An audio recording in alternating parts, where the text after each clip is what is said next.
30 years of journey, I'll tell you friends, nobody could be more proud than me. The reason is very simple. Yes, I was a gold medalist here, maybe I could have flown abroad with GATE, with Amtech, with TOP, everything. Maybe had I gone to US, I would have earned millions of dollars, probably. But that would have made me what you know? As a wealthy individual.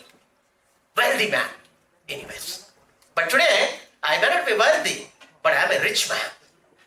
Rich at my culture, rich as my pride, rich to be that I am a man of this country, India, and what I showed you a few minutes back, maybe out of 1.4 billion, I am one individual who has contributed back to my country to make my country where it is today. This is called the richness. This rich should drive you to take you forward to the country next, friends. I've gone forward. The first meeting I had with none other than my hero, Dr. APJ Abdul Kalam, on the very first day when I was at Chandipur. On the sea beach, the receding sea, we were sitting together and he saw my gold medal and all my career and everything. He had a fear within. This guy, how will he stay when everybody is flying back to US? I committed to him on that day in the evening. Sir, together, we will build this country. We all should be together. That time in 1987, Indian IGMDP program was just coming up. We didn't even know how to make a proper missile. We started with that. We didn't have a test trace where we can test the missile. You know, when a missile flies, you need a radar, you need an electro-optical system, you need a telemetry system, telecommand systems, computer systems, and whatnot. We had nothing of them in our country. But we had only one thing. We had a desire, we had a dream, we had a passion, we had a junoon, we had a madness that we will take this country in the missile power. That's more than any of these things. We took it forward, friends. Yes, we got systems from abroad. Obviously, we had to start the program. Missile was ready. We have to test it. We got it from abroad. And 22nd May 1989, a historic day for India, when the first intermediate range ballistic missile Agni AE-01 pierced through the blue sky of Chandipur, narrating the success story in the blue sky. Every Indian was mad that day. They were celebrating. They were jumping across on the sea beach that we have become the IRBM club. But friends, success comes with its enemies. The very next day, we were with the band. All the instruments which has come forward, the experts have been taken back, and we had all plethora of instrumentations and systems without having any knowledge of how does it work. That was thrown upon us. Discussions was on that whether you continue to get our support, then you have to sign a paper that you can't make a missile beyond 300 kilometers. Then we are ready to support you. That's choice number one. And the choice number two, if you are designing any missile beyond that, we are not going to support you in any way. Problem is yours. God has given us that wisdom, the wisdom to discriminate between the data and the information.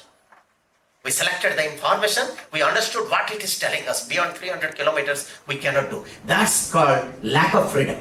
If India is a free country, we should have a free thinking, we should be able to design what our country can support. And we decided the path number 2, we said bye-bye to them and we said we will create our own test trace, we will create our own technology, we will create our own missiles. That's the commitment we made to ourselves. Friends, it's a journey of 10 years. Thanks to industries, academia, professors, everybody put together and DRDO. We created through our own design, our electro-optics, our radar systems, our telemetry systems, our telecommand systems, our software and our range computers. We created a test range which is integrated test range. With pride we said it, indigenous test range. And through that test range, we created the series of missiles program, and you know the range of the missiles which are piercing to the sky today, far beyond 300 kilometers. That's called emancipation of technology. Freedom of knowledge, absolute power of thinking, and that's the power of free India. We showed it, and that's Indian power all about. That journey started from there, friends. Yes, we have developed joint collaboration missile systems like BrahMos. You might have recently heard it in Upsindur. When Russians and Indians put together, we started to creating a missile. How strange it is to look at. We don't even understand each other's language. How do we fight with it?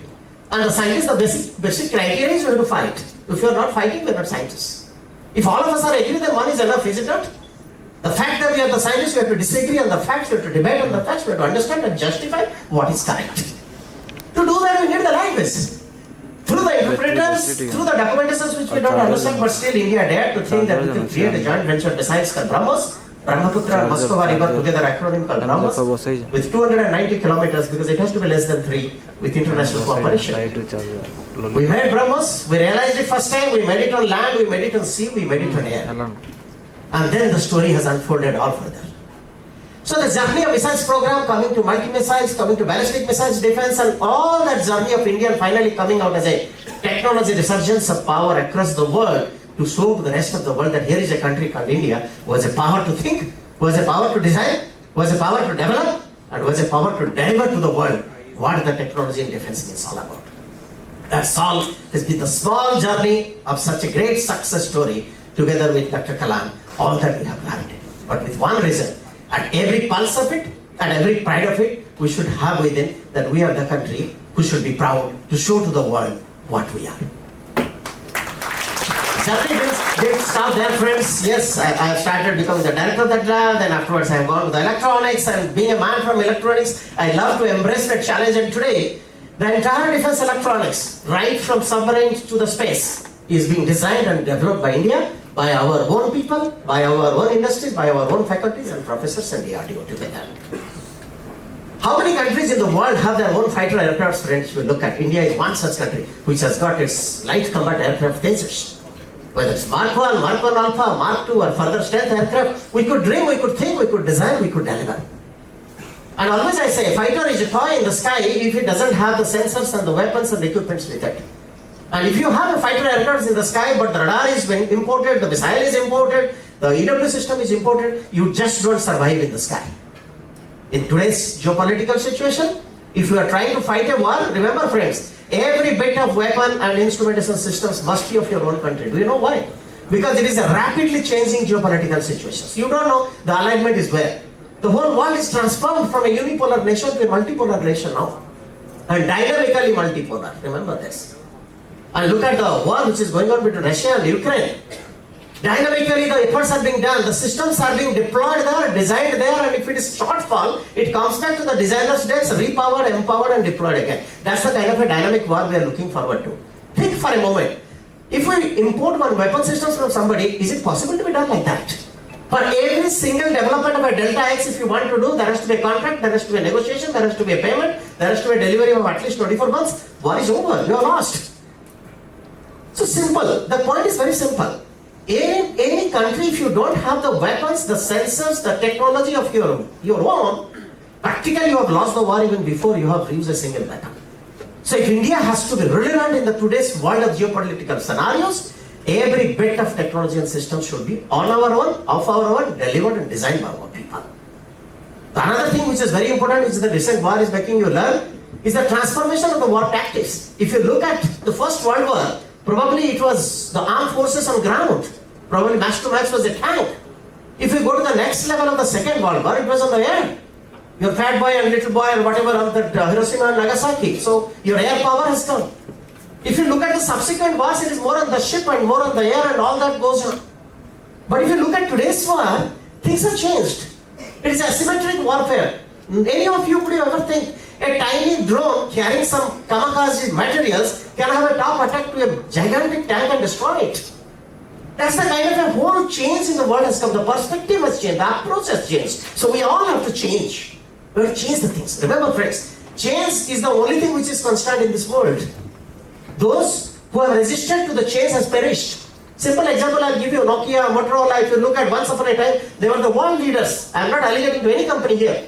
But the companies have to change their perspective to accept the current changing scenarios. If we don't, we perish. So that's the reason you should not have any choice when there is a change. My advice to all youngsters here, embrace the change. Salute the challenge, jump for it.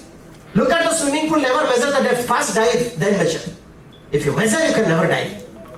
That's the power I want in the youth power today, and that youth power is going to transform this country today. Today India is the third largest or second largest in the startups, more than 2 lakh startups. Every day in Bangalore they come to me, whenever in whichever part of the country I go, they all come forward. Just your age. You can't believe the kind of imagination they have. They have designed for me the systems even as a scientist we were struggling for some time. That's the power. 22 साल का बच्चा मेरे पास आके जो मुझे कहानी दिखाता है, जो मुझे डिजाइन दिखाता है, मैं अचंभित हो जाता हूँ कि इस देश में इतनी पावर है. तो थिंकिंग अलग हो गया, अभी पर्सपेक्टिव चेंज हो गया देश का. This is the country which we are looking forward to. You all are going to the architect of a new India.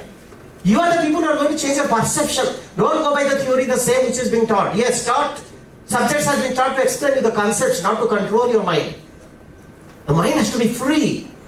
You know parachute? A parachute saves the life when it opens up. Otherwise, parachute is sunk and you are gone. So keep your mind like a parachute. Open it up. Think it over. What's available around? Where are you today? What is that country looks forward to you? What is that asymmetrism? That is what.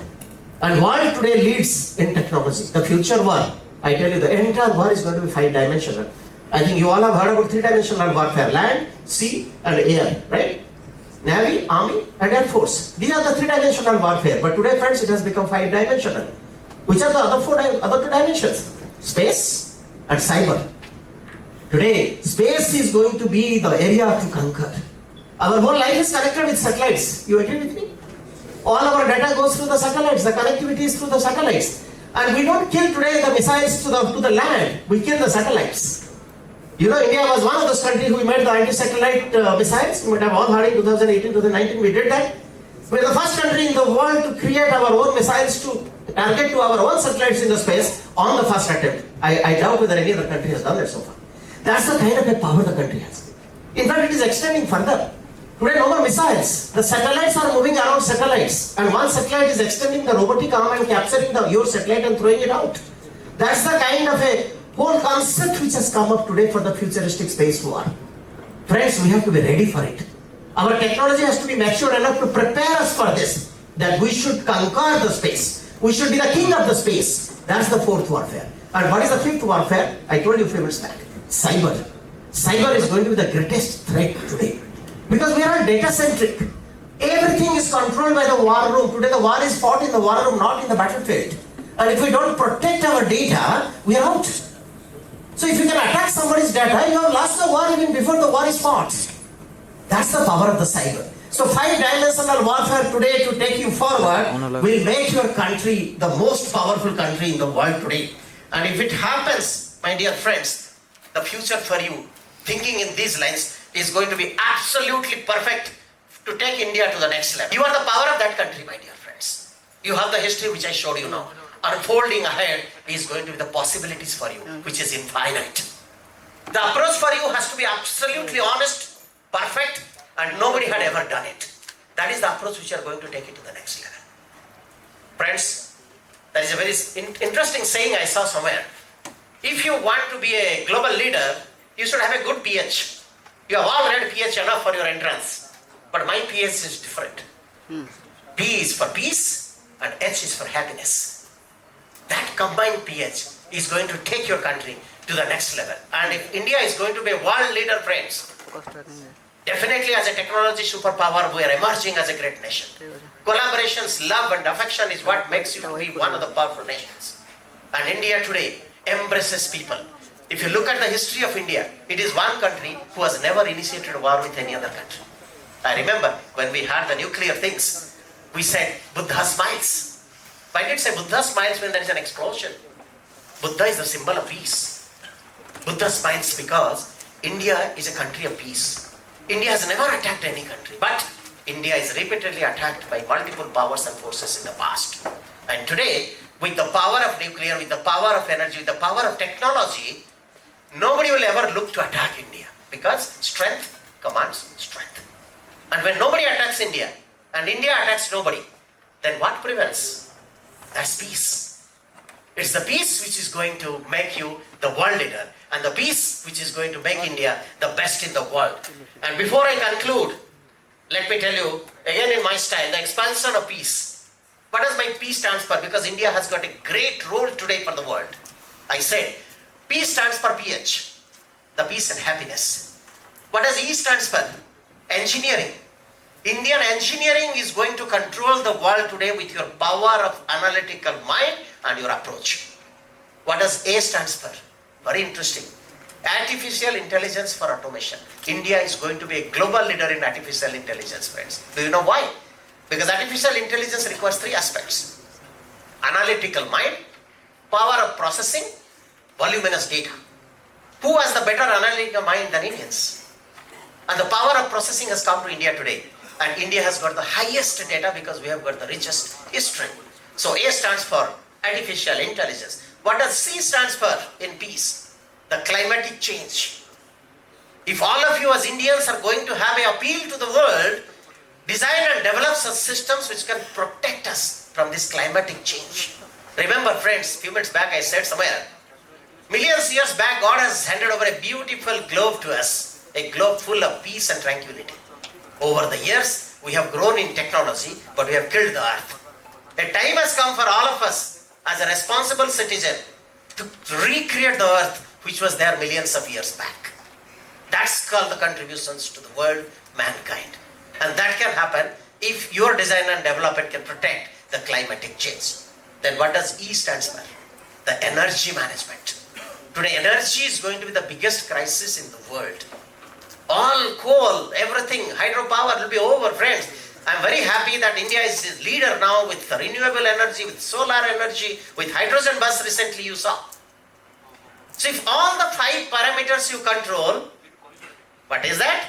P stands for pH, E stands for engineering, A stands for artificial intelligence, C stands for climatic change, and E stands for energy management. So finally what prevails? Peace prevails. And it's the peace of India which takes India to the next level. Before I conclude, let me define what is my India. What is India all about?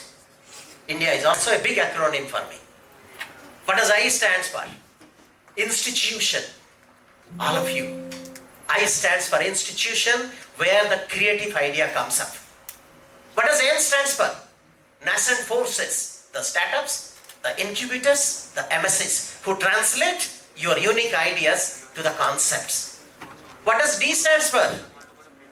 DRDO, who translates your idea, your concept to a product of relevance to the world. What does I stands for? Industries.